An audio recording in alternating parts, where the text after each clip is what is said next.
Welcome to the Stormsurf video surf forecast for the week starting Sunday, September 27th. First up, we take a look at significant wave heights for the North Pacific Ocean, and we see not a whole lot going on.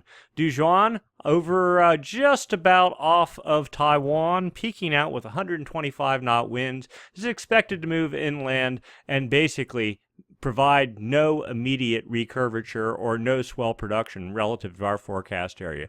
The little remnants of Nyala hanging down south, the tropical depression at this point, or not even that, south of the Big Island. There's a big area of high pressure right here, and you can actually see it even on the wave model chart. In the core of the high, there's no real wind. Dead seas, definitely. Little cutoff low here off the California coast. Also, the typical pressure gradient as high pressure moves inland over Cape Mendocino, generating wind swell pushing into California. Also, this big high pressure is generating east fetch sweeping over the Hawaiian Islands in the 20 knot range, generating east wind swell there. Otherwise, a pretty placid pattern. Let's dive into the detail. And so here we are looking at jet stream level winds. These winds up about 30,000 feet help support the formation of storms. When those storms do form, help direct their track. What we're really looking for here is some signs that El Nino is influencing the jet stream. That is primarily what El Nino's influence is, or what we are looking for from El Nino for the entirety of this winter, is to see it start pumping energy into the jet. When it does that, then that in turn affects weather down lower in the atmosphere, helps develop storms, and then basically fuels their development. And the more energy in the jet, the more storms you get, assuming you get troughs. So right now we're seeing the first signs right here as of Sunday of an improving jet. The jet has been split here over Asia and has not been doing anything for weeks, and now finally it's starting to consolidate, starting to push off in a sort of typical El Nino or early fall sort of pattern. Hard to tell what's really going on here, whether El Nino's influencing it or not, but we'll roll with it and say it is because we want it to, if nothing else. Anyway, we'll roll this out, and as you see, the jet continues building here by Monday. Consolidated flow making its way the whole way across the Pacific up into the northern Gulf of Alaska. Backdoor cutoff low here off California. It's been here for a day or two, not really doing anything in terms of gale development. Anyway, roll this out, and notice here finally come about Tuesday night, we see the beginnings of a trough, a bow down here that would promote counterclockwise circulation in the upper atmosphere, and that also would manifest itself down at the surface and promote low pressure development, if not a gale there. Roll this out a little bit further, and we're into Wednesday, and now we have both this trough here and another trough, rather pinch trough, here in the western Gulf or so. Not a whole lot of wind flowing down in it. See, you have 130 knot winds here, much less here, but still some energy helping to support gale development. And by Thursday, yes, those winds pick up to almost 140 knots. Roll this out. We have two pinched off troughs, and this guy basically gets cut off, at least for the moment, on Friday. But then look at this. Come Sunday or so, the jet again connects with that trough, and look at this. You have almost a trough, the jet running on 40 north the whole way across the Pacific. That is a really good sign. That is what we want to see more of. And look at this. By 174, by 180 hours out, we have another trough developing north of Hawaii. Notice no splits. A little bit of a split here, but most of the energy is going here into the southern branch. That's exactly what we want to see. And this is looking much better for our fall. It looks like fall is finally going to start over the North Pacific.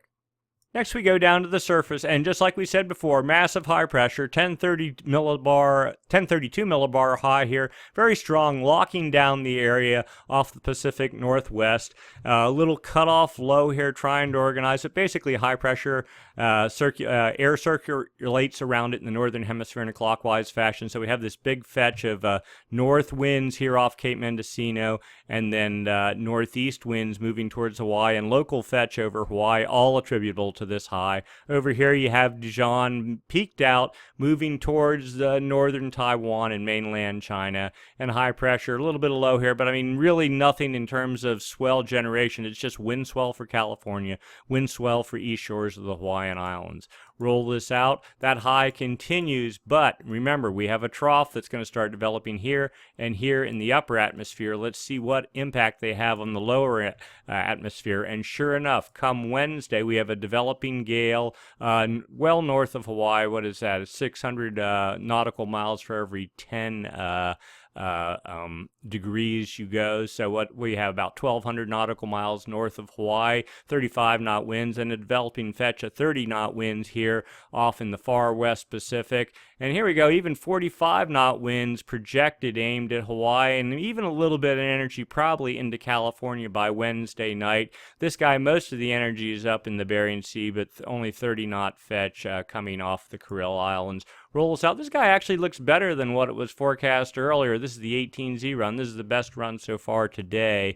Roll this out some more. And, oh, so watch this. Let's go back a little bit. So Dijon was off here, basically goes off the charts, and then gets caught by the jet, goes extra tropical. Unfortunately, it's buried back here on the west side of the Kuril Islands and fires up nicely. If there were any surf breaks on the west side of Kamchatka, there might be some surf, but it'd probably be pretty stormy too. Anyway, high pressure over here, lots of east winds off of Hawaii, but this is interesting. So look at this. Come Friday night, here's the equator, and look at this. You have west winds the whole way to south of Hawaii just about, and this is in the Kelvin wave generation area here, and it's not just a little light bit of wind. This is a significant westerly wind burst that looks to be shaping up, associated with multiple tropical cores right here, 3 of them, 1, 2, 3, all blowing west winds. Now, really the main area for the Kelvin wave, and we're way ahead of ourselves here already, but the Kelvin wave generation area, we typically say cuts off at 3 north, but we'll go to 5 north, and right in this box here, a good amount. These aren't anomalies. These are full-on 15 to 20 knot west winds. A very good sign. Anyway, and low pressure circulating in the Gulf by Saturday. We'll roll this out. This tropical activity basically is just hanging right here through next weekend. And here we go into 180 hours. Low pressure here. Strong system here. Not sure what it's doing. This is a very unusual sort of situation. We are suspecting it is El Nino induced.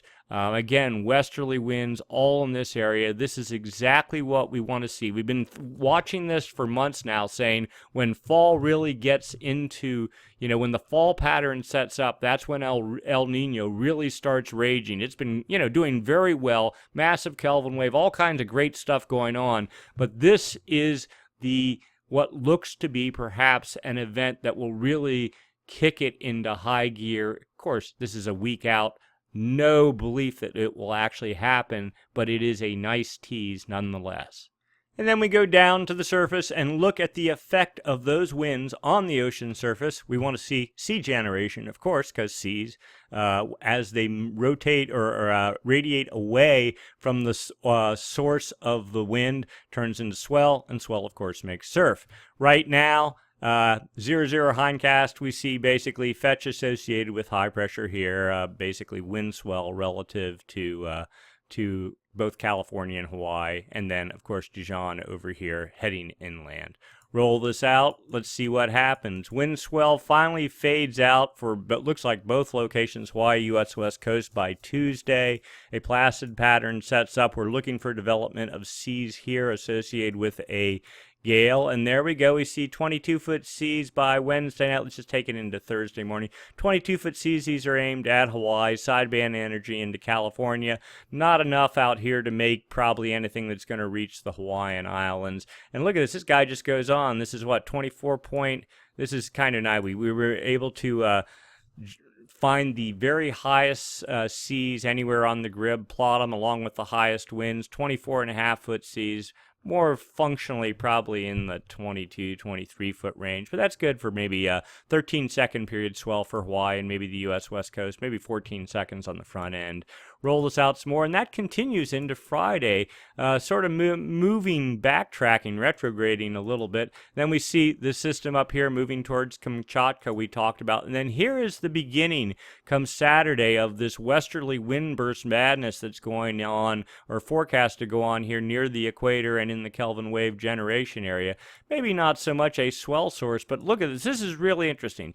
A low pressure system here southwest of Hawaii moving to the east. Now, don't know if that will materialize. We're 156 hour out. That's a 26-foot, 28-foot seas according to this. And in very close proximity, what is that, maybe 800 nautical miles from Hawaii? A very interesting, maybe 14-second southwest swell for the Hawaiian Islands, if that were to occur. Seems a bit crazy at this point in time. Anyway, we'll see what happens. It just sits there and percolates, too, into 180 hours out, building to 32-foot seas. You could probably get some 17 or 18-second period, pretty large swell coming from west-southwest into all the Hawaiian Islands if this were to materialize. From the broader perspective, again, El Nino, fueling of warm water, the fuel to move warm water to the east. That's what we want to see. The Gulf of Alaska, nothing particularly charted 180 hours out, but we suspect that the potential will be lurking. And while we're at it, we'll take a quick look at the southern hemisphere. We had basically written this off a week or so ago. It's been very quiet, and now, lo and behold, it kind of wakes up, or at least is forecast to wake up by Tuesday. 32, 34-foot seas roughly southeast of New Zealand are projected moving to the east. Maybe good for sideband swell up into Hawaii, and maybe a little bit larger 17-second period swell for Tahiti. And yet another one behind that with 43-foot seas, very small system, but that's probably good for, again, maybe some small 20-second period swell. And yet even more is forecast behind that with a decent fetch in the 35-foot range, seas pushing under New Zealand next weekend, and then sort of fading out. So it looks like, in general, a lot of, probably relative to California and Hawaii, a lot of sort of background 16-second, 17 or 18-second period swell, but will all be swell coming from the north. So you get to pick and choose depending on where you live. But at least the charts are active. Let's get into the meat of it. El Nino, 2015. Strongest El Nino since the 97 El Nino, which was the strongest El Nino on the record books. And this one is shaping up just under that.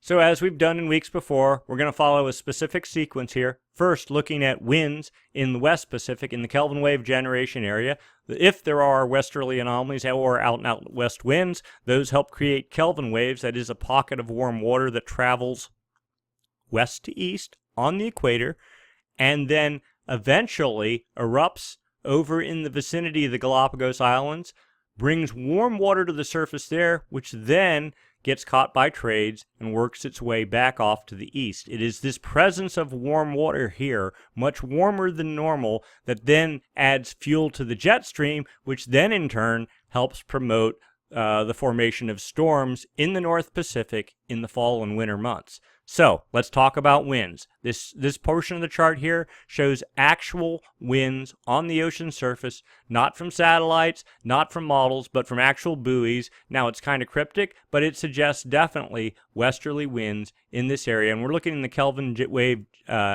generation area, basically 5 north to 5 south, and from 135 east to about 170, so right in this box. And sure enough, this has been the trend for months now. Westerly out and out westerly winds, if not westerly anomalies in this area. And then, so this is actual winds. Also notice trades, very strong trades in this area. And this is having a negative impact on the Kelvin, a massive Kelvin wave that is trying to erupt over here in the Galapagos right now. It just isn't doing what it's supposed to be doing. The good news is we expect these trades to be dying significantly about 4 to 5 days out, maybe a little bit longer. than that.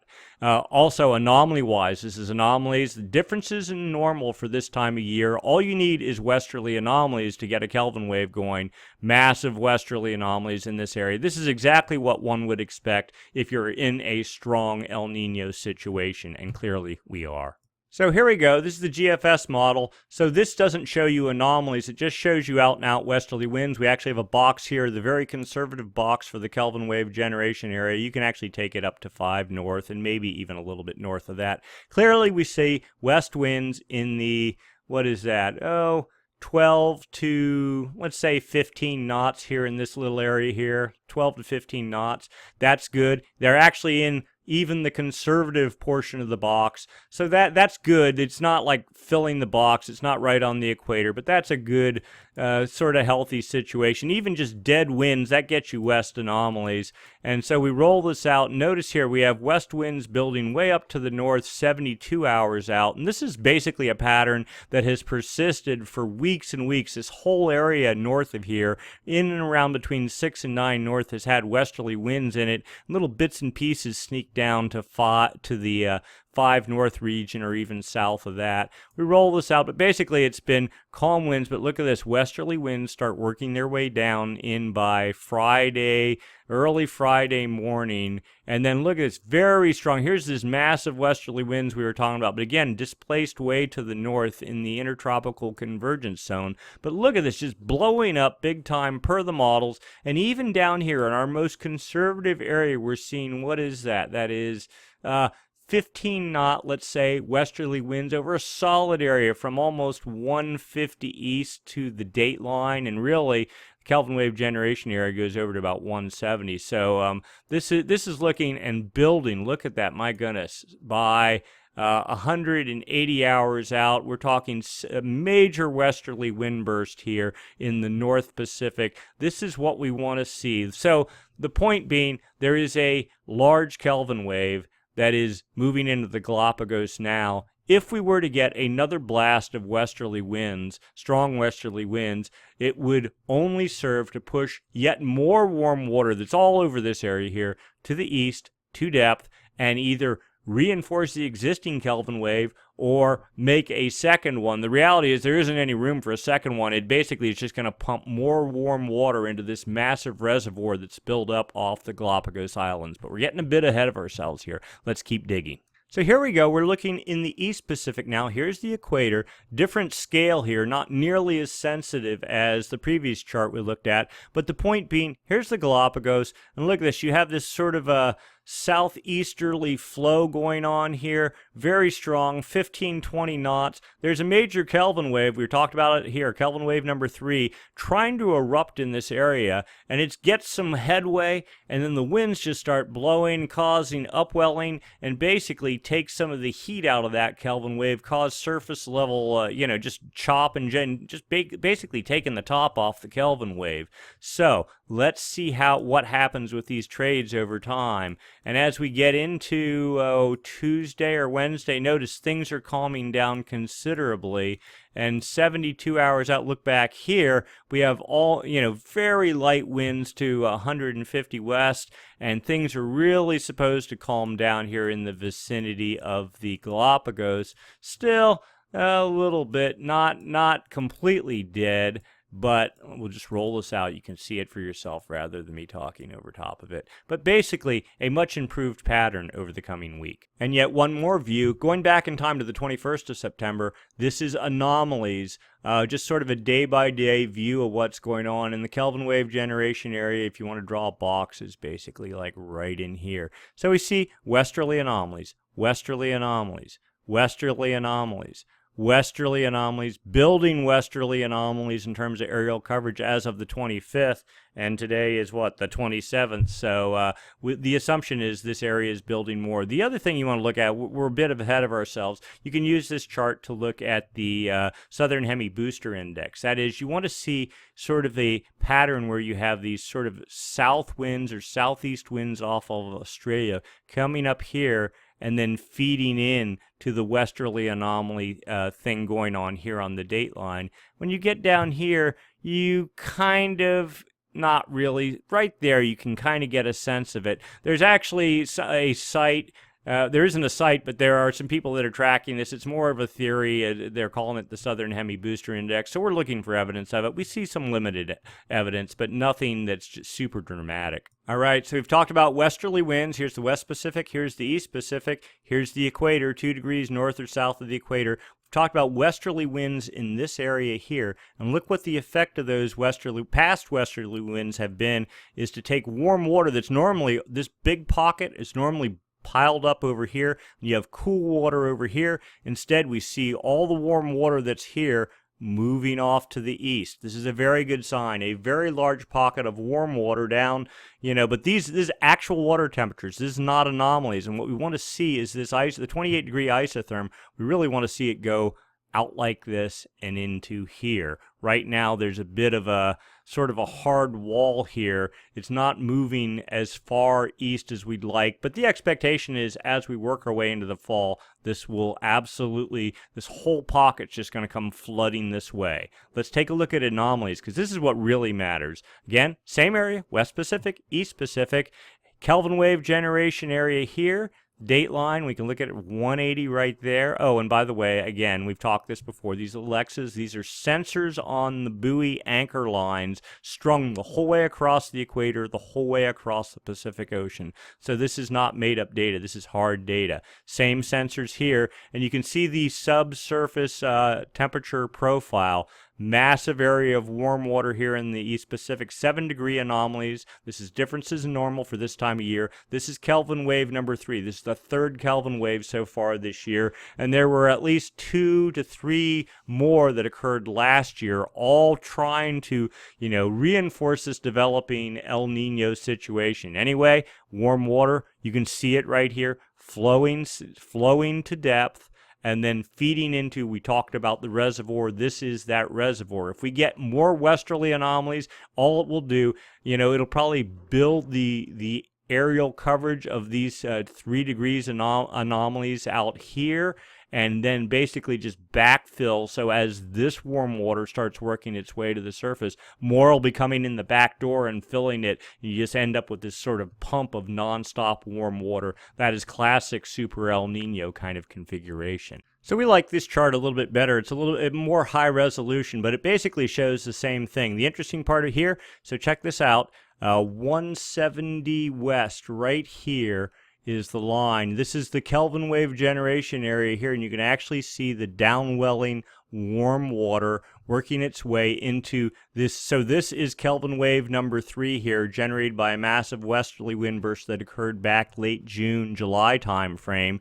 And actually some of this warm water is from a Kelvin wave prior to that. And here is yet more warm water downwelling, sort of backfilling into the tail end of this massive a reservoir of warm water, and that warm water, notice this extends very much to depth as well. I don't know, there aren't sensors, I don't think, down that far, but still very, very interesting speculation none the same. Anyway, if we get this next westerly wind burst, yet more warm water will be flowing into this pipe. Now, what it'll probably do is build the size of, or the aerial coverage of warm waters back here, rather than make a distinct separate Kelvin wave. The other thing to notice here is right up in this area between, what is this, about 90 to 95 west to about 110. Notice how these, 4-degree anomalies are actually at the surface here. And when we get into surface, looking at surface water temperature anomalies, you can actually see the Kelvin wave gurgling up in this area here. The other thing to note, notice this little pocket of cooler temperatures here. This is as of the 20th. It looks like, so there's been a cool pocket sitting here for a while. We've considered that to be the upwelling phase of the Kelvin wave cycle, and that was probably the case. It still hasn't completely given up the ghost. This is kind of blocking warm water from getting strongly into the area between the Galapagos and Ecuador. It doesn't really matter that much as long as it gurgles up to the surface, and it chooses to do it a little bit more to the west here. We'll see whether this disappears or not. We keep saying every week it's going to be gone, and it isn't, and the focus tends to be here for upwelling, a little bit on the westward displaced side. Yet another way to look at look for the presence of warm water, i.e. a Kelvin wave, or warmer than normal water at depth, is through sea level anomalies. This chart strips out all the waves, all the tides, all the chop, everything, and says normally the ocean surface is at X level, basically 0. And then the satellite based, the JSON2 satellite does this, and basically it can map down to, we're talking down to the centimeter differences from normal. Clearly, so warm water at depth would displace surface water higher because warm water expands and covers a little bit more, has a little more volume, and so it's displacing water. And these 15 centimeter was actually up to 20 at one point here. This is indicative of a very large and very solid Kelvin wave here just west of the Galapagos. So yet more evidence to say there is a large Kelvin wave lurking. And finally, we like this chart. Time going back to October 24th. You can upper ocean heat anomalies. You can actually see over time warm water moving to the east. Here is the second or third Kelvin wave from last year. Upwelling phase of the Kelvin wave cycle, cooler waters, and then February, one Kelvin wave, very warm one. Little mini one in the May-June timeframe, then massive westerly winds occurred in late June, July over in this area here, and that pushed warm water to depth. Here is the massive Kelvin wave we're looking at, and notice we're trying to get it. So here was what we called the upwelling phase of the Kelvin wave cycle. Per this chart, everything's fine and dandy. Warm water should be reaching the surface, and it is, but we're looking for something massive. Our standard is high. We're using the filter right now of judging everything in comparison to 97, because basically that's the magnitude of the atmospheric changes that we believe are occurring right now.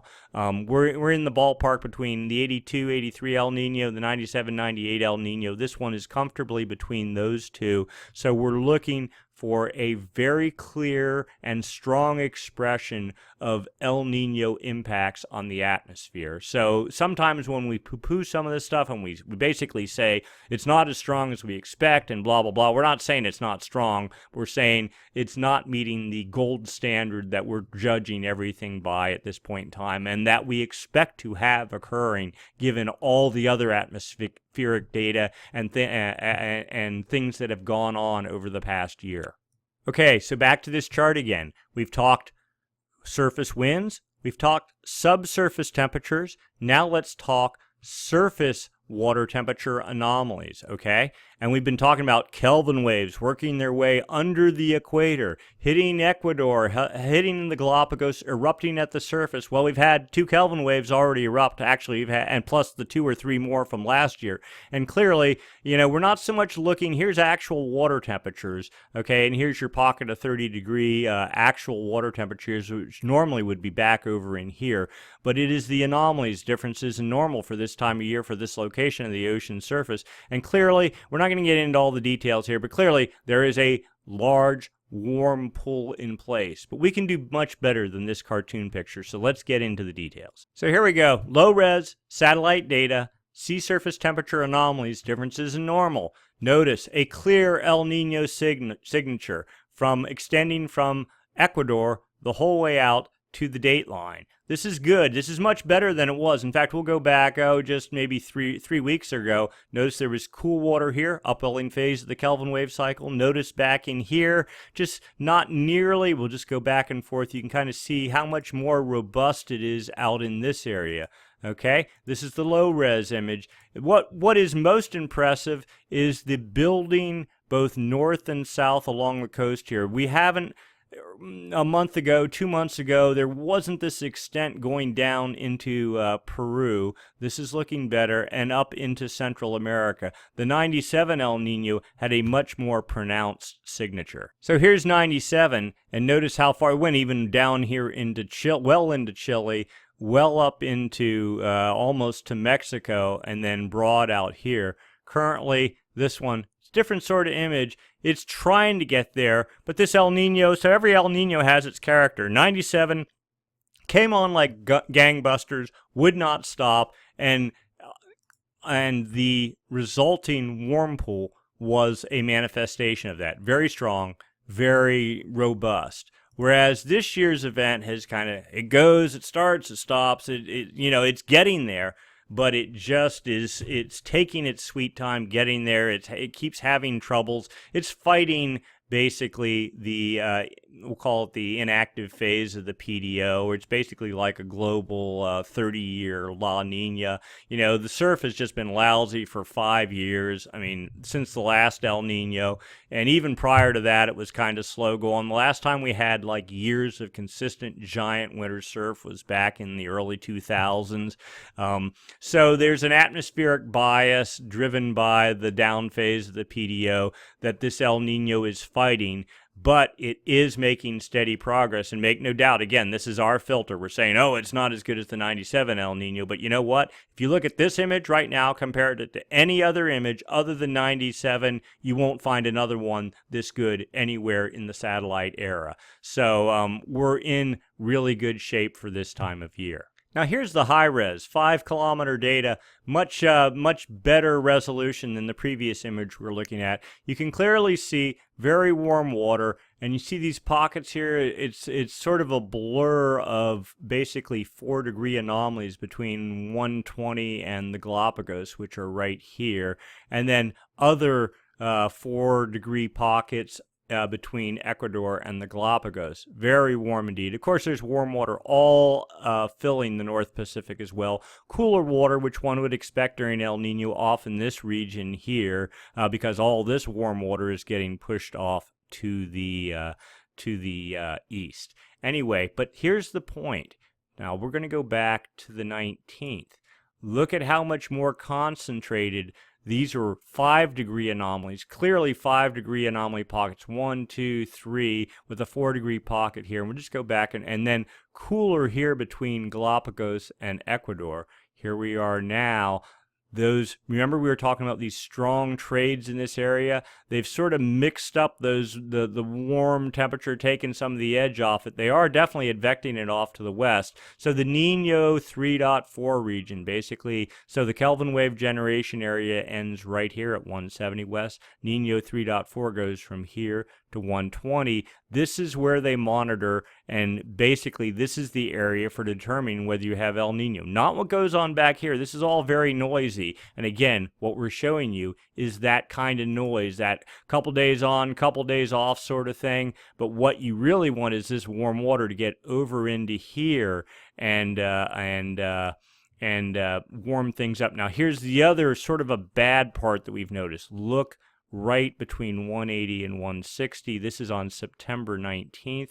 Now look at it here. Boom. We lost, for whatever reason, at least on this image, it appears that we've lost a lot of temperature here. And we'll go back and forth, back and forth.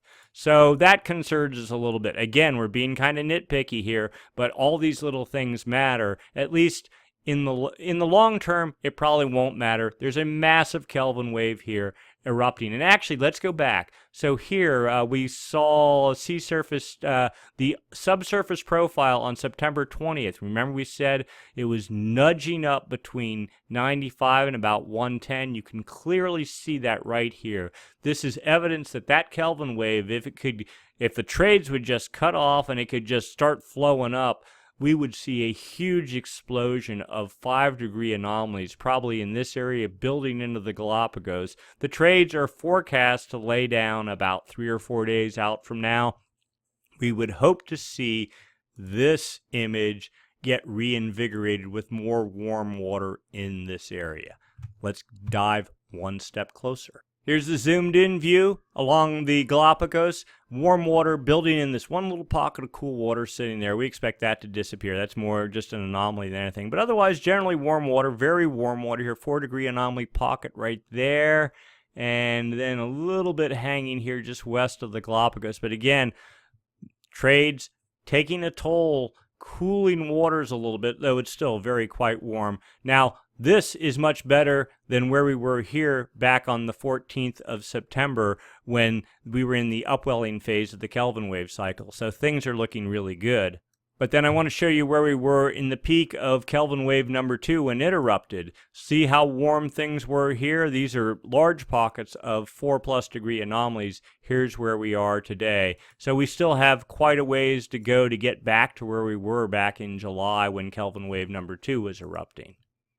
And then going further east, we're in further west, I'm sorry. Kelvin Niño 3.4 starts right here. This little pocket here is bothering us a little bit. It had filled in a couple of days ago. Now it is showing some signs of weakness. Here's again the pockets that the 4 degree anomalies that are the eruption point for the Kelvin wave number 3 right now. We want to see this area explode too, but it's not doing that yet. And then finally on out to the dateline, here's the last little tail of the El Nino warming. What we want to show you here is going back to the 19th. See how much stronger the warming was here compared to today? Go back and forth. So this cooling here has us a little bit concerned as well. And finally, here's the trend over the past 7 days. And you can see it. This is differences over the past 7-day period. You can see little bits of cooling here west of the Galapagos. You can also see it out here towards the dateline right here, okay, and actually little pockets all along here, but there's also some warming too in pockets. Actually, there was a lot of warming that's been occurring down here off of Peru the past couple of days. It's backtrack a little bit, but the thought is this is all that area where the trades are. Once those trades lay down and the Kelvin wave gets its opportunity to really start exploding back to the surface, we expect to see this all warming here, probably about 4 to 5 days out. So overall, we're saying, and here again, here's the profile. Very solid profile. Not as good as 97, but very solid indeed. And finally, what good is warm water in or over the equator if it isn't having an impact in the atmosphere and it isn't doing something to the jet stream? So, coupling indexes. How do you know the impact of El Nino on the atmosphere? Southern Oscillation Index, difference in pressure between Darwin, Australia, and Tahiti. Negative numbers, long-running negative numbers certainly indicate the active phase of the MJO, and if it goes on long enough, the formation of El Nino. Current daily index, minus 17.70. It's been on a pretty good negative run as of late. The 30-day running average, minus 17.30. We want to see this go down to minus 18 and stay there. The 90-day running average did get to minus 18 on September 16th, and that was about when we saw that peak warming, and now, probably coincidental more than anything, it has backed off some, minus 16.57. Still, that's very good, best we've seen in years and years. So, but really, as we get into the November time, December time frame, we want to see all this down here in the minus 18 range or lower. And again, what that means is during El Nino, you end up getting high pressure building over Tahiti, high pressure over Darwin, lower pressure over Tahiti, and that's what sets this index negative. Here's the 30-day running average since January 2013. Clearly, we were in a La Nina, positive numbers back then. 2014, we started El Nino. It kind of faded on us. And then as we got into this year, we've been nothing but negative, and we want to see this number continue to fall down into about the 20 range and then hold there. We're doing actually quite well as of right now. The ESPI index, so look at these charts here. They're mapping cloud cover here and here, and just like the Southern Oscillation Index, you want to see less clouds here, more clouds here. Here's the actual anomalies. You can see less clouds here, more clouds here. The point being, if you have warm water here, that supports evaporation, more condensation, more clouds, and it also suggests a shift in the Walker circulation. Current daily index, 2.29. That number has been rising for a couple of weeks now. It was at 2.40 when we first started following this a month or more ago. It sort of backed off. Now it's back on the rise. This is exactly where we want to see it. 2.29 put in historical perspective. The 82-83 El Nino was about a 2.28, and that was at its peak We're already in that range right now. The 97 El Nino got to about a 2.8. We still have a little ways to go. We expect if this major westerly wind burst occurs that's expected, and you get the typhoons and all the other sorts of stuff that's forecast in the tropical equatorial Pacific a week out from now, we expect to see this number continuing to rise and the Southern Oscillation Index continuing to fall, which is exactly what we want. None of the other indexes have updated. There's a few that we follow, but they're mainly monthly indexes. When they update, we will broadcast that information here. But clearly, what's happening is this El Nino right now, by any quantitative standard, is right in between the 83 El Nino and the 97-98 El Nino. Those two were both super El Ninos. We are on track to be at least a very strong El Nino, if not a super El Nino. Right now, we've got to deal with this issue with trades over the Galapagos, and that's just having an impact on getting the existing Kelvin wave to warm. The other part of this is that Kelvin wave number 3 that's trying to erupt, it is displaced a little bit to the west. At least that's our belief at this point in time. Until we see evidence of strong warming between the Galapagos and Ecuador, we will continue to say it's displaced a little to the west. That doesn't mean anything. The 82-83 El Nino was displaced a lot more to the west, and it still had tremendous atmospheric impact. So again, a small niggling detail we're talking about here. But overall, things are very much on track, and we're doing very well. So for now, we're looking at maybe small surf by late next week from a gale in the Gulf, both Hawaii and California.